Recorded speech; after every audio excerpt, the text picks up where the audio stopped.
Better beer with Fordham, better beer. Hi, I'm James Knott, and this is your Better Beer Authority. The fellas at the BBA took a road trip earlier this year to the state of Delaware. We stopped by several great breweries, including Dogfish Head, 16 Mile, and Evolution. Our final stop was Fordham and Old Dominion in Dover, Delaware.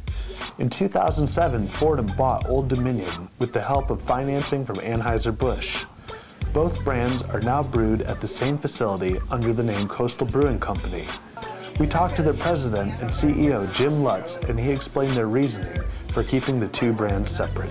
They're two such different brands, Yeah. and where we're going with both brands are so different that I think we're going to try to keep, again, I've only been here 13 months, but the game plan is to keep them separate and have more of the extreme beers, if you will, or the experimental beers come from the Dominion side of the portfolio, and have the more easy drinking session beers, if you coming from the Fordham side. They have their own personalities, and They do. so you kind of want to keep them separate a little. Keep them separate, because I truly believe that there's consumers out there that want to support that local brewery. And you know, we're in Dover, Delaware, and hopefully we're getting the people on the Delmarva Peninsula in the state of Delaware to say, you know, I normally drink a yellow fizzy beer, but boy, I would drink a beer coming from your brewery if it wasn't so hopped up, if you will, or if I don't like stouts, or I don't like this and that. And that's kind of where the Fordham brand comes in. It's everyday, easy drinking lawnmower beer. Fordham's not the beer geek beer. You know, Right. you know, we're sitting here now with you and your crew, and we're not drinking Fordham. We're drinking, although the Doppelbock, you guys had a Doppelbock, that's on the Fordham portfolio. You know, but the Hop Mountain's on the Dominion side. So again, the pushing of the envelope is for the most part on the Dominion side of things. The company recently moved, or the brewery recently moved. I mean, why did you move to Delaware? Well, this facility and the Fordham brand's been here for 8.5 years. Fordham originally started as a brew pub under the Ram's Head Tavern name, and Ram's Head's still in place in Annapolis. Couldn't produce enough beer in downtown Annapolis, and so 8 years ago came here, and this was just a warehouse, and obviously we turned 20,000 square feet into what we can do, about 35,000 barrels annually with our 50-barrel brew house. And Fordham was rocking and rolling, and 4 years ago in 2008, Fordham purchased the Old Dominion Brewing Company out of Virginia. We ran both facilities for about 2 years, and then in the latter part of '09, shut down Virginia and moved everything here to Dover, Delaware under one roof. So, I mean, to the average person walking in here, I mean, these tanks look really big. I mean, do you feel like a big brewer, or where are you on that scale? We're a little guy. We did about 23,000 barrels last year between the two brands. Not never, because that's not true. I haven't looked at that list in a long time, because I know there's big guys up there and there's a bunch of little guys below us. I'm gonna guess we're about the 100th. We're in the top 100 breweries in the country at 23,000 barrels, maybe. Okay. Yeah, and the tanks look big, and some of them are. I mean, we've got some 50-barrel tanks, we have some 100-barrel tanks, we have some 200-barrel tanks, and then we have some little 7-barrel tanks that we do some experimental beers with. Yeah. So, do you have a lot of, you know, new recipes in development, or are you pretty happy with the recipes that you have going on right now? yeah, real happy with what we've got going on in the market right now, but I think brewers are like chefs, and you know, it'd be like making chicken noodle soup every day if you're a chef. These guys like to experiment. We have a pretty nice 10-gallon system that we're playing with. Most of our guys are doing some sort of home brewing. Is it a Sabgo system? I couldn't even tell you. Okay. Because I don't even own it. One of our brewers owns it. That's how much okay. he's into it, and it's in his garage. But again, what we like to do is we'll pull out of our cellar stream, we'll grab 7 barrels of, say, the wort for Hop Mountain, and we'll put it in that 7-barrel tank and maybe hop it differently. We played with some we're playing with a Belgian IPA right now because we had some Belgian yeast left over from a Saison we just got done bottling. Mm-hmm. So that 7-barrel allows us to do some fun stuff, and we, for the most part, just put those in firkins. Or we'll bottle them up for our guys only, in-house use only. Yeah. And I'll show you, we've got an 18-month bourbon barrel age for my present to you. Ooh. That's been 18 months in the wood, so it's pretty exciting stuff. That sounds good. We're playing with some cherries right now for the Cherry Blossom Festival in DC. Oh, okay. So yeah, constantly, to answer your question. doing something. How wide is the distribution? I mean, is it just Mid-Atlantic region? It a year ago they were broader based, Georgia, Tennessee, Alabama, North and South Carolina, and I felt it. I think beers need to stay regional for the most part, and that's kind of an oxymoron when I tell you where else we are. But so we pulled out of all those markets, and we sell all of our beer within 150 miles of the brewery. So be it Mid-Atlantic.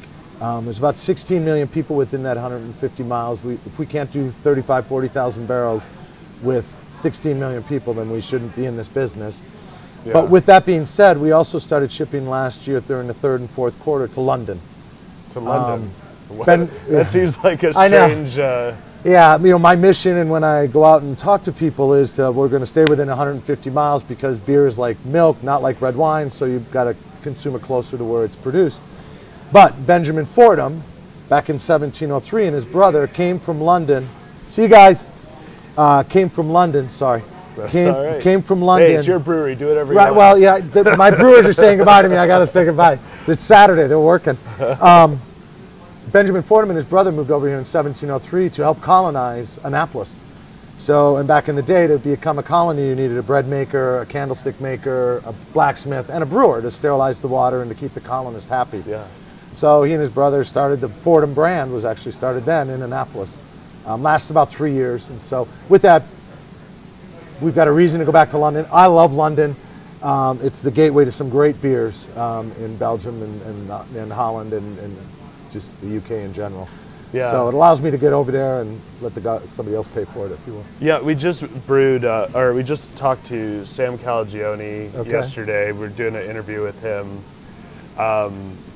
He's kind of like an evangelist for beer. That's kind of how I see it. Like, do you have like that same sort of evangelical spirit, or what kind of beer drinker are you? I'm not to the level of Sam, and I've known Sam for, I gotta say, 15 or 20 years now. He's a great friend. We actually got together and formed the Delaware Brewers Guild, and so brought all these 5 or 6 breweries together in the state of Delaware. That's a tough question. I'm 35 years in the business, and I started selling and drinking yellow fizzy stuff. And I still drink yellow fizzy stuff when I go back to Wisconsin, because when I'm back in Wisconsin, I drink whatever's being brewed in Wisconsin. Yeah.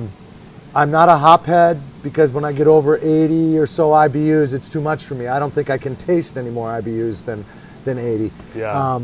But I'm probably not going to spit in a bucket and try to ferment it either. Yeah. You know, and I get that, and I love these guys that are truly pushing that envelope, and we're pushing it in certain directions, but not there. Yeah, there's so many new breweries opening up these days. I mean, I don't know. Does that kind of does it feel like a competition, or do you worry about all these little guys popping up? And right. Not if they make good beer. Not if they make good beer. You know, if they make good beer, more the merrier. I think there's enough volume out here to be had for. I think there's 1,700 or so breweries in the country. There's another 600 licenses are pending with the feds. I think we need to make sure that these new guys coming on board are brewing good beer, so that when a consumer locally says, I want to support my local brewery, and he tries this guy's beer for the first time, he has a good experience to say, wow, that was pretty good. I wonder what that other local brewery's beer tastes like. The worst case scenario would be what happened back late 90s, early 2000, where so many people flooded the craft market, not necessarily for the passion of making good beer, but for the passion of making the almighty dollar. They made shitty beer, if I can use that word. Oh my gosh. And it turned people off. It turned the consumer off. So as long as everyone's making good beer, for the most part, again, we can't all make great beer, and it doesn't upset what's going on with the craft craze, we will get more people involved, because more people are going to know about what's going on with their local brewery. That was Jim Lutz, the president and CEO of Coastal Brewing Company.